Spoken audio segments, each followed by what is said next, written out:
Hey everyone, it's James Hagglund here. I'm with Paul Graf. Just learning about people in our areas and our communities, and so I'd like to introduce Paul Graf. How's it going, Paul?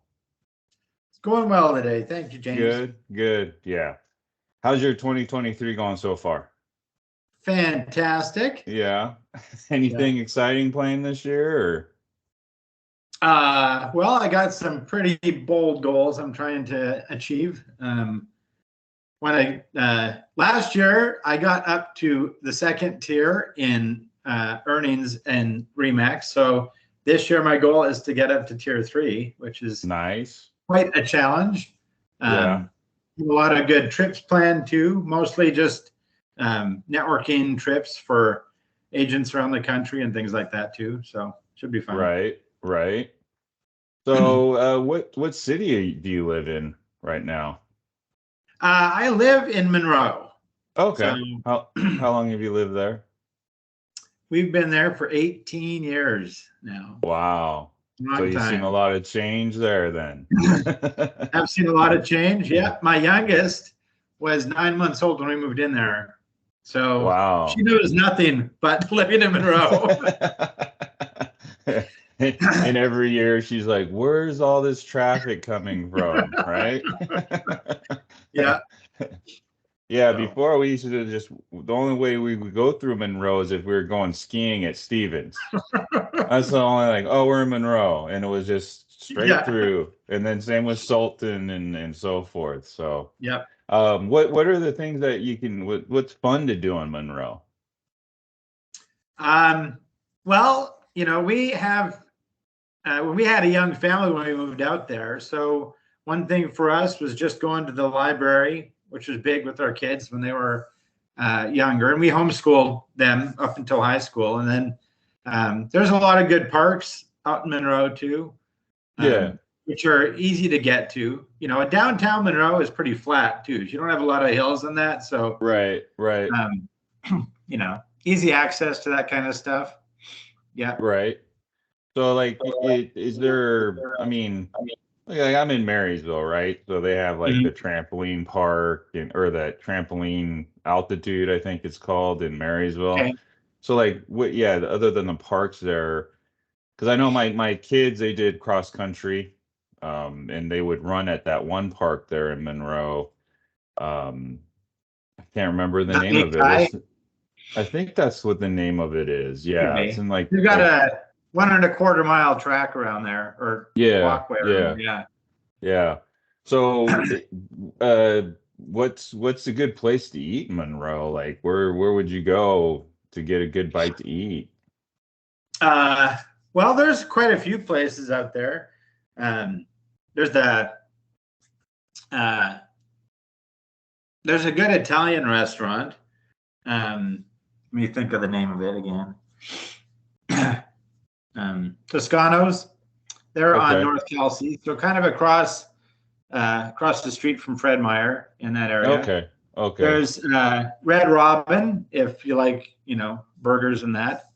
Um, Right. and then there's a barbecue place, Armarillo, which is on Okay. Main Street. So, Okay. Nice. Nice. yeah. So your kids, they're still in the house or right now, or they all moved out? You empty nester Well, my yet or oldest is married. She got married okay. a little over a year ago. Um, and then I've got 3 kids still at home. My youngest is a senior in high school. 2 boys there in college, but they do their studies online. Okay. And then they work at Starbucks. So, Right there in yep, Monroe. yep. I think Starbucks is a good first job, I guess, you know. It's a great, great place. And Starbucks Yeah. pays for their education too, which I really Oh enjoy. yeah. Yeah. Yeah. What about, so you mentioned Remax, you're there in Monroe. How long have you been with Remax? Well, I started with Remax in September of 2016. So a year and a bit after I started in real estate. I've been in real estate almost 8 years. I started in June Okay. of 2015. And then Remax opened up a location in Monroe in 2016, and I joined that. It was, like 6 blocks from my house, so it was nice. Right. And the Dalma Silva, who opened up that office, she was looking for somebody to do commercial real estate, and that's one of the areas I've been focusing on in particular the last few years. So, so I joined Remax in September of 2016, and then in March of 2020, Remax closed down our office in Monroe, and we ended up merging with the Remax Elite office under Scott Renee Comey and Zach Hensrud, and that office has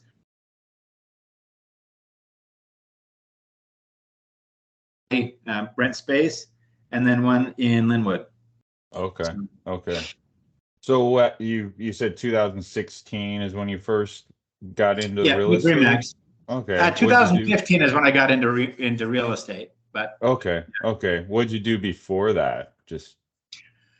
Well, before I got into real estate, I was a courier with Federal Express. So I did that for 12 years as a steam driver for them. Yeah. So you kind of still drive around like you did with FedEx then? Yeah. As a realtor? Yeah. It was a great job, though. It helped me learn all of Snohomish County, and I can get around pretty well anywhere without a map. So it's nice. Right. You're like, I know that address. What made you get into real estate? What was that thought? You just woke up one day, or what was that? Well, kind of. I think I was going through a midlife crisis. I'd always worked for someone else and just wanted to, have a go at doing something for myself. And I just stopped in at a real estate office on my way home from FedEx one day and just said, I'd like to, explore a change in employment, see about doing something in real estate. And that's where it started for me. I got on board with the Rockwell training, and then I started that in December of 2013, and then finished the Rockwell training in the spring of 2014, and then finally took my real estate test in November of 2014, but was still driving with FedEx, like not ready to make the jump yet. And then in June, I finally decided, I just need to act on this. And so, it was a long process, but it worked for me. So so you do both residential and commercial then? Right now, I'm still doing both. Yes. Okay. What do you see going on in the Monroe area as far as real estate goes? Is with prices and with things that are going on right now in the market with rates, interest rates, and values. What's the trend right now in Monroe? Well, Monroe, just like most places around here, I mean, we're definitely feeling the shift in the market. Homes are sitting a lot longer, but I don't see a great deal of like fire sales where people have to really cut their prices. Balanced market is like 4 to 6 months of inventory, and we are still well.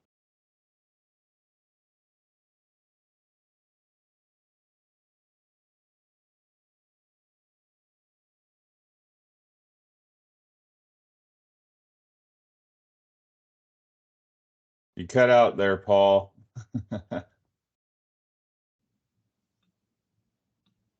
Hey, you're back. Yeah. Sorry. You kind of cut out there. That's not too late for you. You cut out the joys of using Wi-Fi, right? So you said 4 to 6 months balanced market, and then you froze up there. So what after that point is what we I think what we missed. since I've been in real estate, it's pretty well been a seller's market. Like I don't know of too many houses that I've ever had that have been on market for more than 6 months, right? And most of them, after a couple of weeks, we're going under contract. So it's been a long time before we've had a balanced market.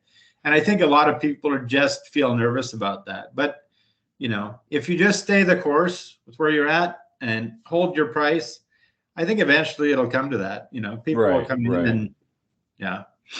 So I don't So see a lot of issues with it. It's just, getting used to things maybe taking a little bit longer. The yeah, commercial side is not seeing a lot of the same issues. I think, a lot of people on commercial properties are cash buyers, or like I have one client who gets government grants for stuff. So the money to get into commercial is not really a problem. And then on the, like when you're purchasing commercial space, and then right, on the leasing side, so I work with a lot of small businesses that are trying to find space, bigger space maybe to lease. But if they've survived the pandemic, they're doing pretty good. So, right. that is where a lot of the people are. And then there's some people too who have come up with business ideas through the pandemic. So they're starting out on that space, but they, again, like, they are not impacted by maybe economic downturns of the pandemic. So I'm seeing like a lot of interest on the commercial side, and I have a ton of clients I'm working with right now, either looking for space to expand or whatever on the commercial side. So it's been good. Right. Yep. So what else? What would as far as like this market goes? What would you recommend or you advise somebody to do? Like if they were looking for one or the other, what's the start like as far as the process goes? For on the residential side, Yeah, or both. I mean, you work in both fields, so. I mean, I um, mean, as far as like the commercial side, sometimes like I think we were talking about a while ago is commercial, people in that market are typically they're savvier. yeah. They understand what they need to do in order to get that. So I guess it would be shifted more on the Mhm. residential. Like, what would you like? What would be the expectations, I guess, in getting a residential Well, home? I think a lot of people are nervous about interest rates right now, Right, and right, what to do. And I totally get that too. But the thing about where we're sitting right now with residential real estate is we still have a shortage of homes out there. And it is a great opportunity for people who have just even thought about buying to really look at what's happening in the market and see what you can do, because there are some really great deals I think you can score right now. And interest rates fluctuate. And if you can get into something where you can refinance out of that quickly when the rates start to drop, that would be an excellent move for you right now, because there's hmm less competition for these houses. So you're not seeing what we saw, a year and a half ago with really inflated prices on a list price. You can get something at a really good deal right now, I think. And then as soon as rates start dropping, just refinance to get better payment for yourself. right, So, right. So but it's other than just real, not paying attention to the news reports you hear, yeah, and just sticking with good advice from people like lenders right. and like yourself, So right? So, basically contact the experts, find out what's going on in the yeah, market to make a better decision or a plan, exactly. basically. Yeah, just get the Other, education, right? right. Study and find out what, yeah, find out what Well, what that your and experts are that saying to you. Yeah, typically a lot of people are like, well, that's what you're there for, and you're just like, well, okay. Do you keep track of the stock market? Do you keep track? There's all these equations that go into like yeah, home prices and interest rate. So yeah, like that would be another thing is like, so some people are like, well, let me get like a comparable market analysis, a CMA, right? And they try to yeah. find out what their home could list for and then with the net proceeds and all that good stuff. So yeah, I agree is contact the professional, find out that information and keep on top of it, Yeah, It's like people always know what gas prices are. yeah, exactly. I went and got gas this morning, so I was like, oh. save my 50 cents with my credit at Safeway. Yeah. So other than real estate, like what hobbies do you have? Like what do? You golf? You do you movies? What, I mean, golf is another thing I want to get into this year. I just waiting for the weather to warm up a bit to get some practice in that. right. My son-in-law golfs a bit, so I'd like to get into that partly for Right. him, right? Just to do something with him on a weekend too. Yeah. But I like to read a lot, and we play games at home. I like to travel. Now that my kids are older, it makes it more affordable. My wife and I can go out on, trips without bringing little kids around, which is nice. Right. What's a book do you recommend? Ooh, books I recommend. I've got quite a few actually. One of the guys I follow is Bob Bodine. I've read a couple of his books. He's got one here, Power of Who, which I've got on my shelf here. That's an excellent book. He is a fantastic speaker too, if you ever get to hear him. He runs a recruiting business for the sporting industry, like executives in the sporting industry. And he's based in Texas, but just the value that people have and seeing that value in others, it's important.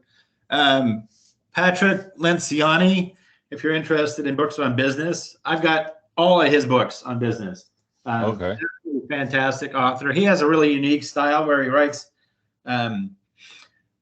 like a fictional work, kind of biographical about somebody who implements his principles and theories.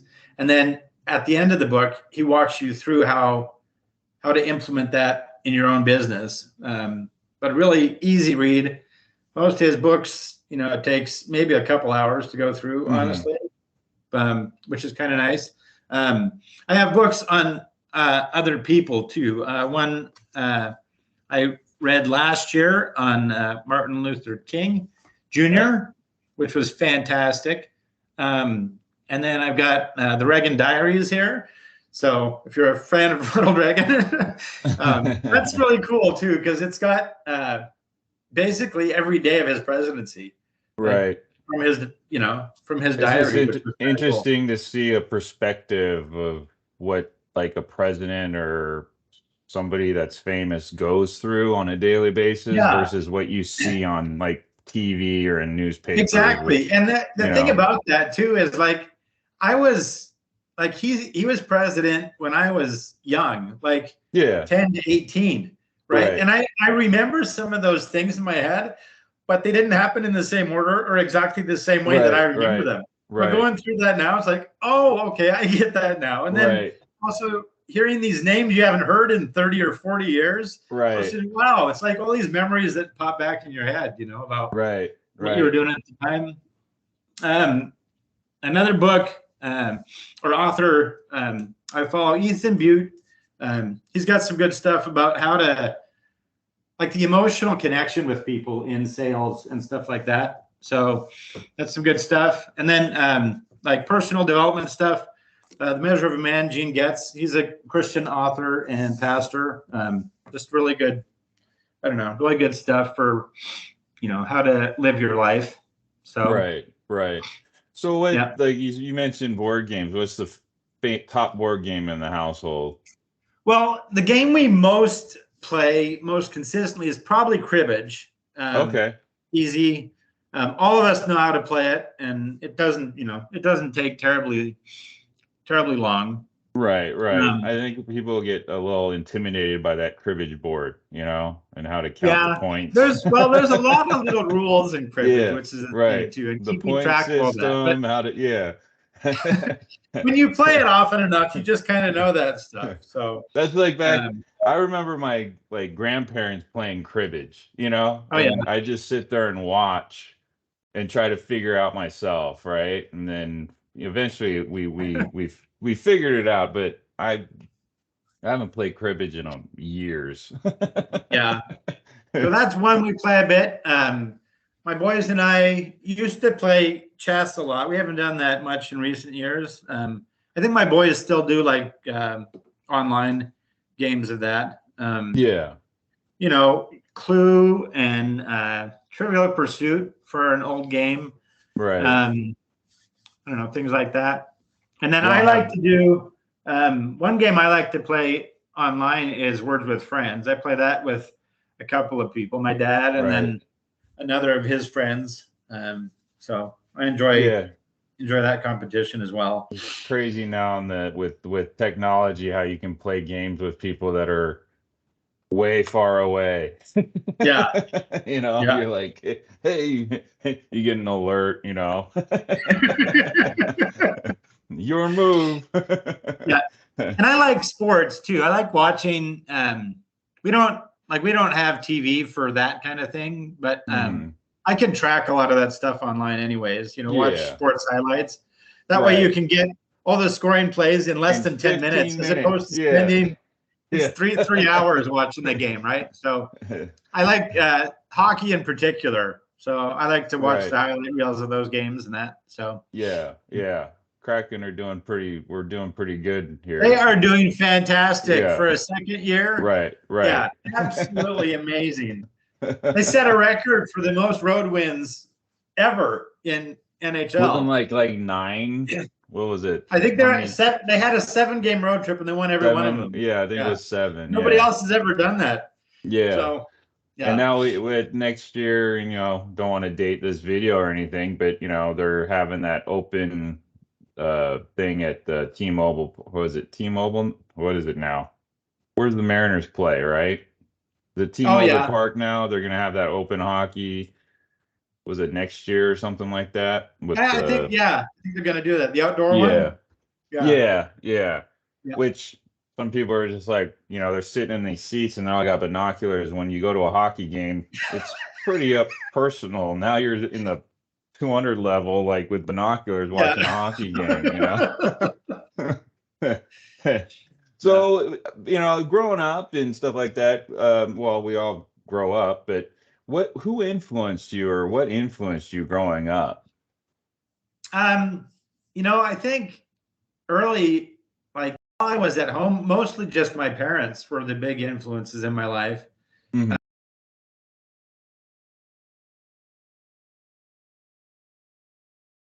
Other people too, you know, like the books I've shared, those guys Right. are people I follow quite a bit. In real estate, Brian Buffini has been fantastic as, you know, a leader to follow and stuff like that. And then the people I've worked for too. Delma Silva was fantastic, you know, broker owner for me Hmm. when I first went over to Remax, and Scott and Renee Comey and Zach Hensrud now, you know, fantastic.